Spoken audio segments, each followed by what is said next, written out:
Attention, please. Kick this shit.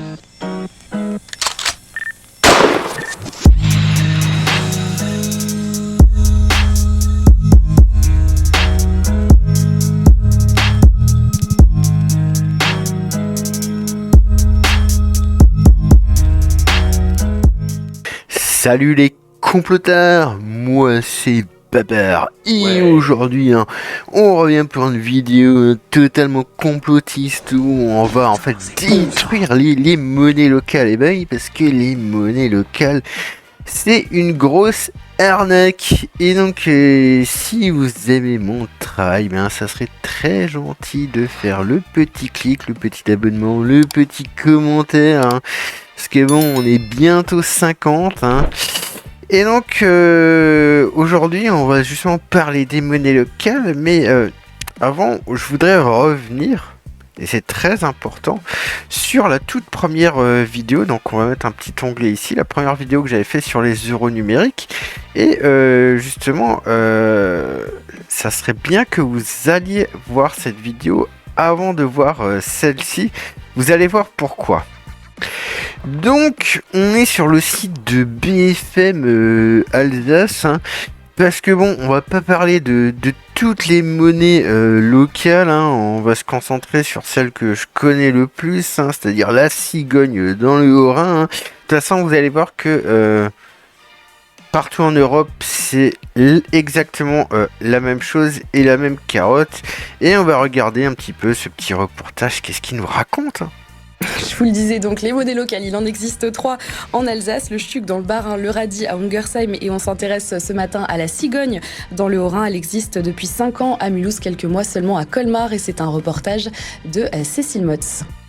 Pour 2 bières, je paye en cigogne si c'est possible. une cigogne correspond à 1 euro. Oh, c'est marrant, ça, on paye en QR code. Du coup de l'enseigne. Et là je vais renseigner le montant que j'ai à payer. Donc c'est 7,60. C'est moi qui fais la transaction. Et finalement, le commerçant, il a juste à regarder la transaction terminée.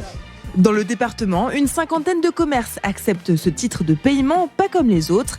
La monnaie La Cigogne permet d'encourager le commerce local. Vous achetez une fois chez quelqu'un, mais après, ces euros, ils peuvent s'envoler et aller n'importe où. Donc, c'est tout l'inverse avec l'économie locale, enfin, en tout cas avec la cigogne, du coup, qui permet derrière de rester dans notre bassin de vie du Haut-Rhin. Expert comptable, coiffeur, le pire c'est que ce crétin qui nous fait tout le truc, l'utilisateur là, je suis sûr qu'en fait il y croit vraiment. Il y a des valeurs aussi derrière de personnes qui souhaitent promouvoir l'économie circulaire, et donc effectivement en plus de l'échange d'argent, il y a aussi toute la valeur sociale derrière, d'échange de relations humaines. Chaque jour, sur 200 paiements, une dizaine sont effectués en cigogne via l'application ou par billet. L'association espère voir le nombre d'utilisateurs s'envoler. Il y a 75 utilisateurs qui l'utilisent de manière régulière, qui ont une recharge automatique sur leur compte numérique. Pas que, il y en a quelques-uns en billets aussi, mais qui choisissent un montant mensuel. Donc il y a 75 personnes qui changent 5000 cigognes par mois. Le Haut-Rhin a sa cigogne, le Bas-Rhin son Stuck. Blablabla. On s'en fout. Et donc, on est de retour, hein, après ce petit reportage. Et donc, est-ce que déjà, cette monnaie locale, la cigogne, c'est une vraie monnaie? Donc, quand on va sur le site internet, on voit en grand que c'est écrit que c'est une monnaie, hein. Sauf qu'en dessous, il y a écrit quoi? Ah, c'est un système d'échange reconnu par le Code monétaire et financier depuis 2014, émis sous la forme de coupons et de monnaie numérique. Elle sert d'unité de compte, de réserve de valeur, blablabla. Elle n'est pas, écoutez bien, elle n'est pas thésaurisable. Ça, c'est intéressant. Et donc, on va vérifier tout de suite tout ça. Est-ce que c'est vraiment une monnaie ou pas du tout? Donc, ensuite, là, on va mettre le petit truc devant. Donc, sur le guide comptable et fiscal de la cigogne, et qu'est-ce qu'on voit décrit? La création d'un compte supplémentaire correspondant à un compte type 467 est suggérée car la nature de la cigogne ne peut s'assimiler à une monnaie d'échange équivalente à l'euro. C'est un autre moyen de paiement uniquement. Donc ils vous disent partout, ah bah tiens, c'est une monnaie. Eh ben non, ce sont des euros, c'est juste des bons d'achat. C'est rien d'autre que des bons d'achat. Derrière, on nous dit aussi que dans le principe, que les factures émises et enregistrées en euros, la cigogne n'est qu'un moyen de paiement, toujours. En conséquence, la TVA est enregistrée et réglée en euros. Ainsi, le contribuable devra conserver les moyens financiers en euros pour régler la TVA due. Donc, voilà de nouveau, ce n'est pas une monnaie. Et donc, derrière, on a le cadre légal. Donc, ils nous disent que la cigogne est une monnaie locale, au sens des articles 311.5 et 311.6 du Code monétaire. Et blablabla, et que grosso modo, c'est une association qui est régie par les articles 21 à 79 du Code civil local, puisque c'est en Alsace. Et le truc, c'est que dans le Code civil local en Alsace, les associations, c'est pas des lois 1901. Et donc, le truc, c'est que les plus grosses différences, c'est que dans la loi alsacienne, vous pouvez répartir les bénéfices entre tous les membres de l'association. Un peu comme une entreprise. Et l'autre chose, c'est que si vous faites une dissolution de l'association, vous pouvez aussi vous partager les biens de l'association. Donc ensuite, on se retrouve sur l'article de loi, le L311.6, qui nous est expliqué dans le cadre légal de la cigogne. Et on nous dit les émetteurs et gestionnaires de titres de monnaie locale complémentaires sont soumis au titre du premier livre 5 lorsque l'émission ou la gestion de ces titres relève des services bancaires de paiement mentionnés à l'article 311.1 ou au titre blablabla. Donc, qu'est-ce qu'il nous dit cet article 311.1 ?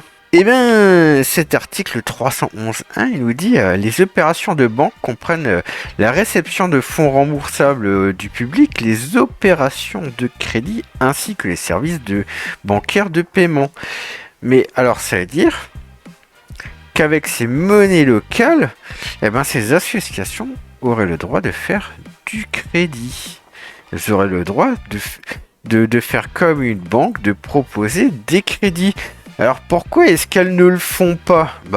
Tout simplement parce qu'elles veulent pas prendre le risque, tout simplement, mais on pourrait très bien les utiliser pour faire du crédit et essayer de relancer la machine économique en cas de récession quand on manque de monnaie, mais on ne le fera pas.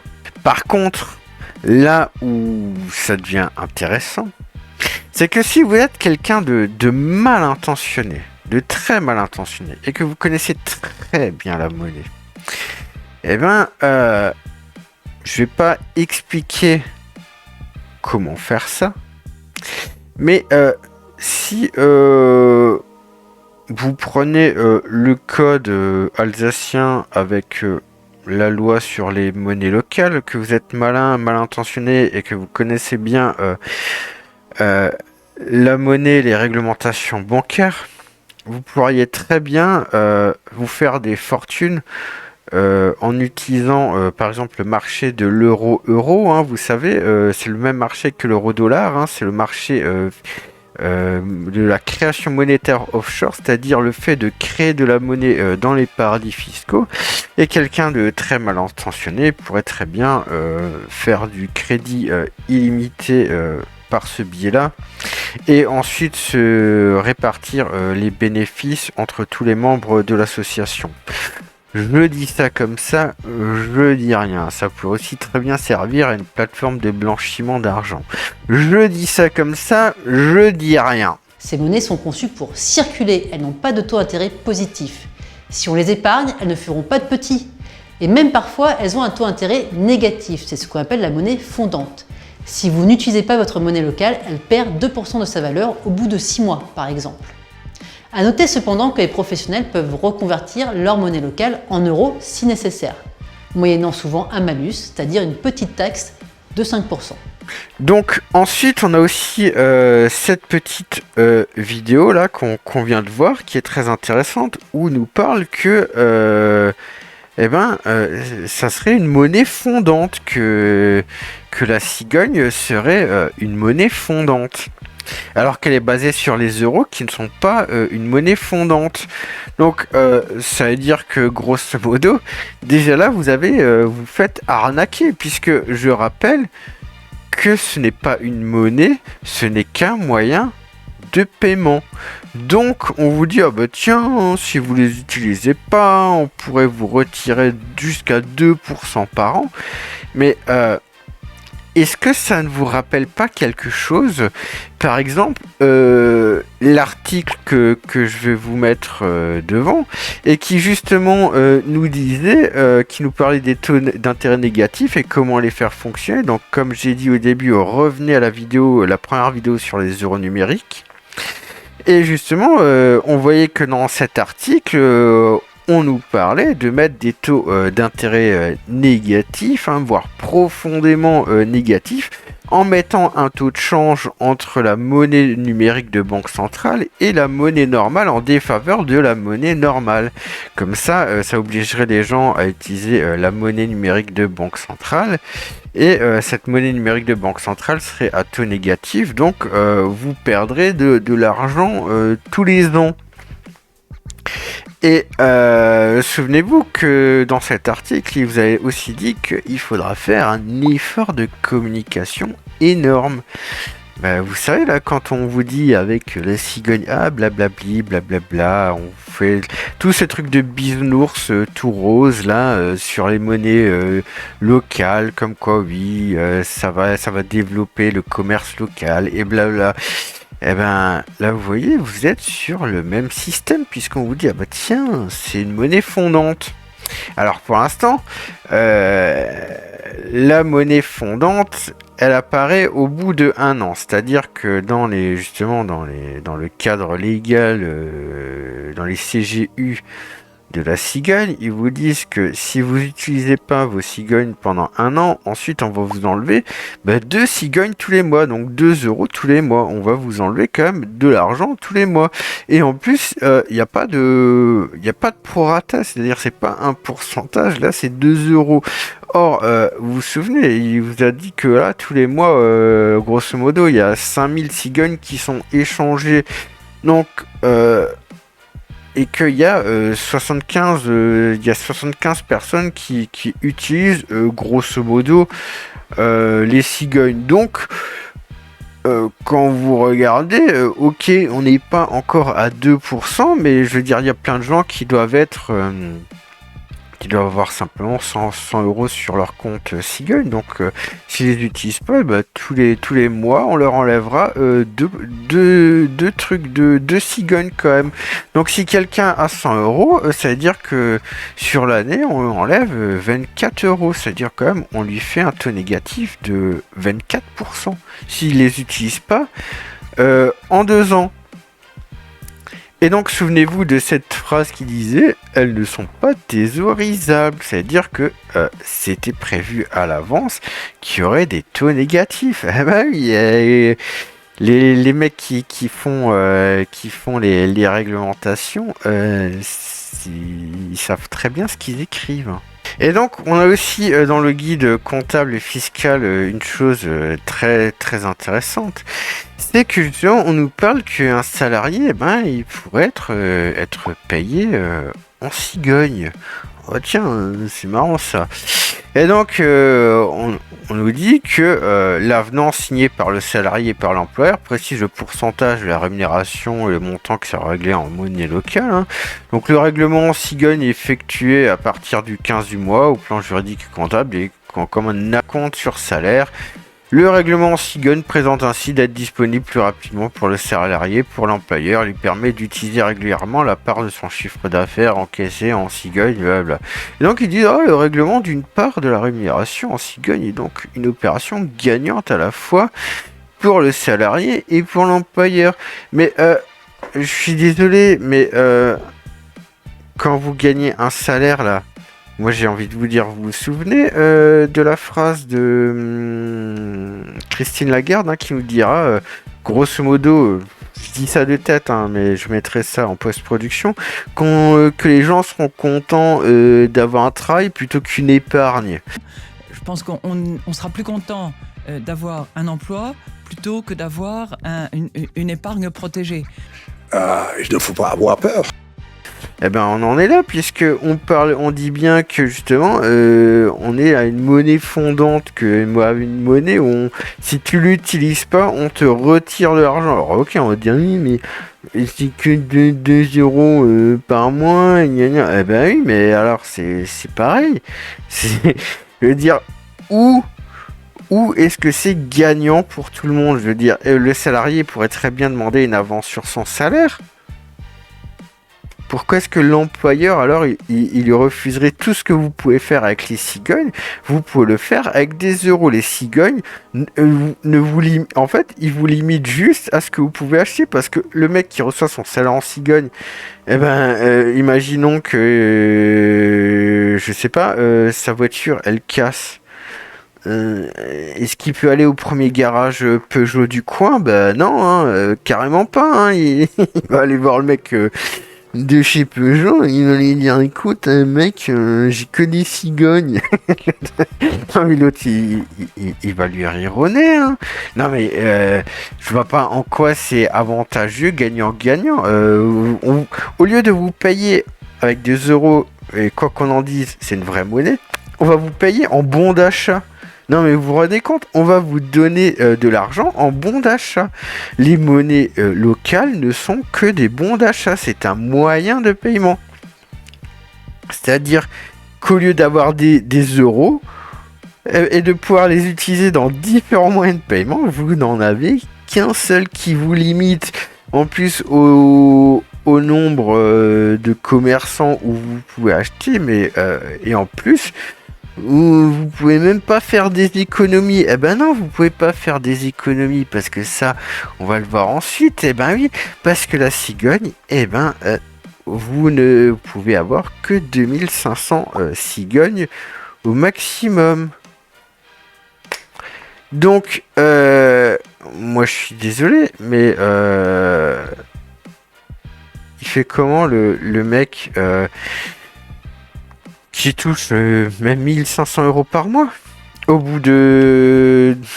je sais pas, comme c'est dit, ce n'est pas thésaurisable. Vous ne pouvez pas faire des économies avec la cigogne. Donc, je veux dire, en quoi c'est gagnant pour le salarié? En quoi c'est gagnant? L'employeur, oui, il est gagnant parce que lui, il reçoit ses cigognes et puis il peut les refourguer parce que c'est de la merde, donc il va les refourguer à son employé. Donc lui, pour lui, c'est gagnant.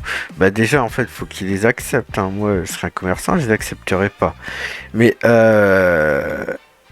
s'il les accepte, lui, ça va parce qu'il peut s'en débarrasser. Mais le salarié qui les reçoit, lui, c'est le dindon de la farce. Il peut pas avoir plus que 2500 cigognes ou 2500 € sur son compte. Et en plus, s'il les utilise pas au bout d'un an, on lui en enlève. On lui en enlève tous les mois. Ça veut dire que grosso modo, il se prend un taux négatif de pratiquement 1%. S'il a 2500 cigognes et qu'il les laisse en économie comme ça pendant un an, il perd 1% par an. Il est à moins 1% par an. Et je suis désolé, alors vous pourrez me dire, ouais, mais les banques, elles ont des frais bancaires. Alors je suis pas du tout pour les banques en ligne, mais moi j'ai plusieurs comptes en banque, et dont certains qui sont en ligne. Ça fait 2 ans que je les ai, j'ai pas eu un seul frais. J'ai eu 0. Je dis ça comme ça. Et pour revenir vite fait, refaire une aparté par rapport au fait que justement l'association pour la cigogne est de droit local. Imaginez maintenant, vous prenez la Banque Centrale Européenne, d'accord? Et imaginez si les membres de la Banque Centrale Européenne pouvaient se partager les bénéfices de la monnaie qu'ils créent. Imaginez juste ça. Imaginez juste ça. Pour en revenir au fait où justement je vous parlais du fait qu'on pourrait faire plein de choses pas très belles avec tout ça si on voulait vraiment gagner beaucoup d'argent. Et donc on arrive en bas de leur site, hein, donc justement qui sont les soutiens de la cigogne, hein, donc on a France Active, on a le réseau Sol, hein, et on a justement l'Europe, j'arrive pas à dire, l'Europe s'engage en Alsace. Hein. Donc quand on arrive sur le site de l'Europe s'engage en Alsace, hein, ou dans le Grand Est, voilà. Alors on nous dit, oulala, on a 1 110 000 projets soutenus depuis 2014, hein, 2000... En fait, ils sont cons, ça fait 2 milliards, hein, 2 milliards d'euros engagés depuis 2014 et ils disent 1 140 millions dédiés au Grand Est par l'Union Européenne de 2021-2027 avec une petite abeille. Hein.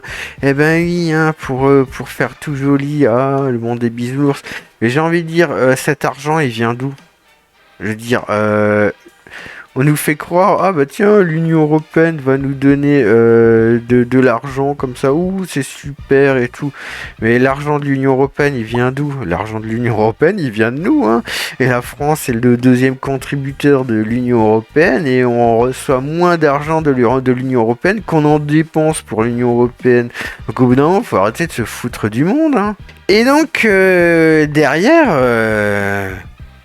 j'ai une interrogation en voyant tout ça, parce que souvenez-vous de cette histoire de 2500 cigognes au maximum sur son compte, et du fait que si on les utilise pas au bout d'un an, on se prend deux cigognes par mois d'intérêt négatif. C'est-à-dire que au mieux, on se prend pratiquement moins 1% de taux négatif par an. Mais si par exemple quelqu'un a 240 cigognes sur son compte, ben lui il est pas à moins 1%, il est à moins 10% hein, par an. D'accord? Et souvenez-vous quand on parle des euros numériques, on l'a déjà vu plein de fois, il y a toujours ce chiffre de 3000 euros numériques au maximum qu'on pourrait avoir sur son compte en euros numériques. C'est quand même assez bizarre, hein, surtout quand on regarde nouveau le truc avec le FMI, comme je vous ai dit, de ces taux d'intérêt négatifs, parce que justement, il nous disait aussi par rapport aux euros qu'au-delà de 3000 euros numériques, on pourrait se prendre des taux d'intérêt négatifs, et blablabla, et blablabla, et blablabla, d'accord ? Et puis, ce qu'il faut se dire, là, justement, ils nous ont bien montré dans le reportage de BFM TV qu'on utilise des QR codes. Et la question que je me suis posée, qui fournit le service bancaire pour faire marcher ce système de paiement par QR code? Parce que ça se fait pas comme ça. Je veux dire, vous n'arrivez pas comme ça et vous avez une solution clé en main. Et enfin, si justement vous pouvez avoir des solutions clés en main, mais vous n'allez pas vous réveiller un matin, vous allez dire ah ben tiens, je vais coder une application bancaire avec tout ce que ça implique, d'accord? Donc forcément, il y a une sous-traitance de l'application. C'est pas l'association La Cigogne qui gère ça, qui gère les transactions, comment ça marche. C'est quelqu'un d'autre, il y a un prestataire de service derrière. Donc qui est ce prestataire de service? Donc ce prestataire de service, je l'ai trouvé en cherchant au travers de toutes les associations à la con là, ou dont ils font partie, comme le réseau Sol, comme l'Institut des monnaies locales, enfin voilà, j'ai passé pas mal de temps et tout ça. Et ben je me suis retrouvé sur le site de la Banque Centrale Européenne, hein, puisque tout ça au départ c'est fait par une organisation, hein, une société coopérative, hein, qui s'appelle Comchain, hein, qui fait en fait de la blockchain, hein, c'est une association, hein. Donc ce qui est assez drôle, c'est que justement donc comme on peut le voir justement dans les partenaires, on a le réseau Sol, hein, oui, puisqu'ils utilisent ce système de blockchain, et puis on a même Money Lehman qui est justement une monnaie suisse locale. Et comme on peut le voir, les pays, c'est la France et la Suisse. Ah bah tiens, c'est quand même marrant. Et comme on voit, eux, ils sont établis à Genève, hein. Donc déjà, c'est plutôt marrant que vos cigognes qui sont en fait des euros se retrouvent sur un système monétaire qui est en Suisse, hein. Je sais pas, ça commence pas à puer un peu cette histoire. Vous trouvez pas que ça commence vraiment à puer sérieusement? Et puis, il y a quelque chose d'intéressant, c'est que CommChain, en fait, c'est une association. C'est encore un prestataire de service. En fait, c'est un prestataire de service de prestataire de service. Donc, CommChain, ils utilisent quoi comme blockchain, hein, parce que eux, ils sont pas non plus capables de fournir ce service. C'est très simple. Ils utilisent Ethereum. Et on va revenir après sur Ethereum. Et donc, quand vous commencez à faire une recherche sur ceux qui ont créé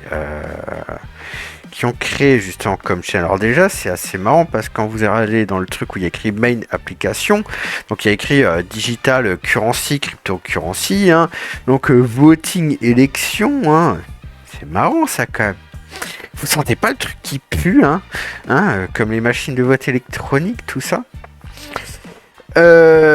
Managing Trade, d'accord, donc tout ça ok, mais surtout quand vous regardez au-dessus le petit main sector, donc social economy, énergie, climate et environnement.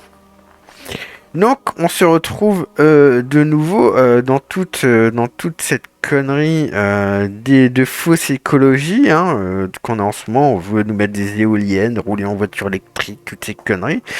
Donc c'est toujours pareil. Et ce qui est aussi intéressant, c'est que où en est le projet, c'est un pilote. Ah, c'est marrant ça. Stage of projet pilote. Faites-vous votre avis là-dessus. Et donc, quand on commence à aller chercher justement les gens qui sont...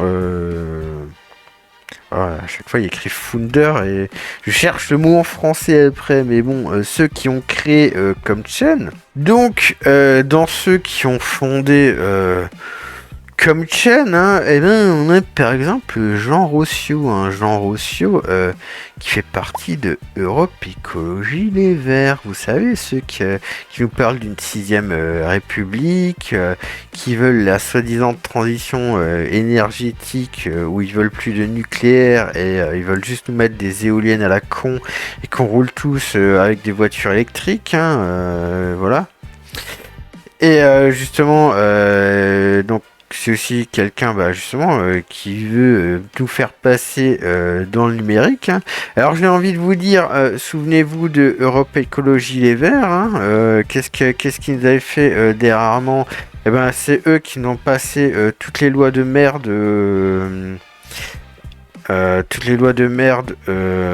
sur les crypto-monnaies, hein, histoire de nous contrôler à fond, où ils voudraient même qu'on puisse plus payer plus de 1000 euros en crypto-monnaie et qui veulent nous tracer à fond et qui veulent des autorités que tous les exchanges ils se plient à tout un tas de règles et qui donnent notre nom et notre prénom et notre adresse et tout ce qu'on fait, tout ça grosso modo à l'Union Européenne, hein, qu'on soit tracé. Et c'est Europe Écologie Les Verts qui l'ont mis en place et ils étaient tout contents sur Twitter en mettant victoire, quelle victoire, toujours pareil, hein, sous couvert de blanchiment d'argent et de terrorisme. Ah bah oui, non mais c'est vrai, tous ces gens-là, ils ont le marché de l'euro-dollar et de l'euro-euro qui apporte ouverte, complète à tous les abus. On peut rien tracer, d'accord, mais ils vont aller se faire chier sur du Bitcoin où justement où tout est traçable sur la blockchain. Bah oui, non, mais c'est vrai, faut vraiment prendre les gens pour des cons, tu vois. Et en plus, ce qu'il faut se souvenir, c'est que quand ils ont fait passer ce texte et qu'ils l'ont voté, qu'ils ont dit victoire et tout, c'était quand? C'était au même moment où ils envoyaient tout le monde dans la rue en mars dernier par rapport aux retraites. Donc les mecs ils t'envoient dans la rue pour se disant pour les retraites et derrière ils te mettent une carotte monumentale sur les crypto-monnaies, d'accord?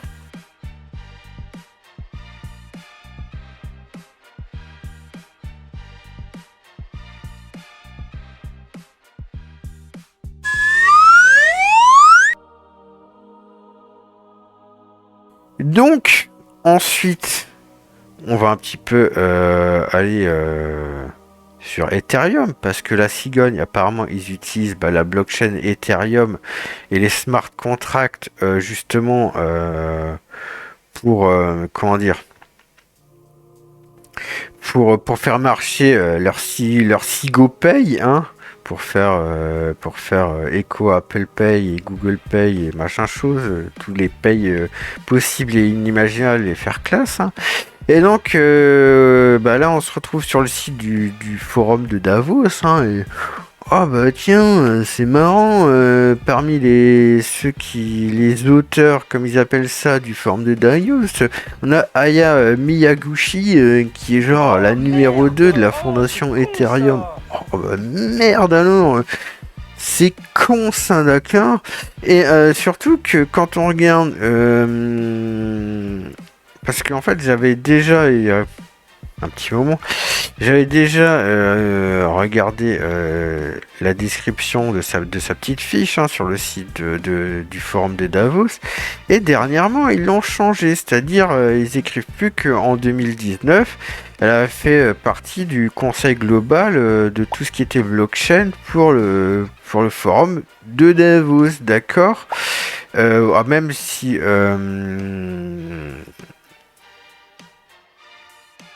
ils écrivent quand même des petites choses, je veux dire. Elle est pas là par hasard, vous voyez ce que je veux dire? Mais avant, il y avait spécifiquement écrit qu'en 2019, elle avait été embauchée, grosso modo, c'est pas le mot exact, mais bon, vous comprenez, par le Forum économique de Davos pour en fait mettre, grosso modo, on pourrait dire un accord de principe entre tous les gros du marché des crypto-monnaies pour que, grosso modo, on ait un normalisation de ce monde-là, si je puis dire comme ça. Et justement, à l'époque, qu'est-ce qu'elle nous disait, Aya Miyaguchi? Eh bien, elle nous disait, alors que les systèmes open source et décentralisés continuent de progresser, nous avons vu à quel point il est difficile d'élaborer des lignes directrices qui s'appliquent à des projets de blockchain différents et en évolution qui aident les équipes à travailler pour résoudre leurs problèmes essentiels, hein. Heureusement, grâce au travail acharné de toutes les personnes impliquées, je crois que les principes fourniront un cadre de haut niveau qui peut vraiment aider les commerçants. En fait, ça c'est du pipotron. Le pipotron, c'est un programme informatique et il vous fait des phrases de politique qui veulent tout dire et en même temps rien dire. C'est l'art de parler pour ne rien dire. Et donc justement là on est sur un article du forum de Davos, hein, par rapport à Ethereum, et il nous écrivait: parallèlement à la fusion Ethereum, cette reconnaissance devrait inciter les applications basées sur Proof of Work et les mineurs, hein, c'est-à-dire comme Bitcoin, à utiliser des sources d'énergie propres et renouvelables, hein. Cela attirerait des financements lucratifs de la part de chefs d'entreprise soucieux des critères ESG et désireux de réaliser des investissements verts. De même, dans le minage des crypto-monnaies durables, bénéficierait au soutien à la réglementation nécessaire pour amplifier et étendre la capacité de l'industrie à atteindre son potentiel en blablabla. Tout ça, c'est vraiment du livre de Klaus Schwab, hein, justement, stakeholder, machin chose, j'ai oublié le nom exact de son livre, on mettra un truc post-production. Mais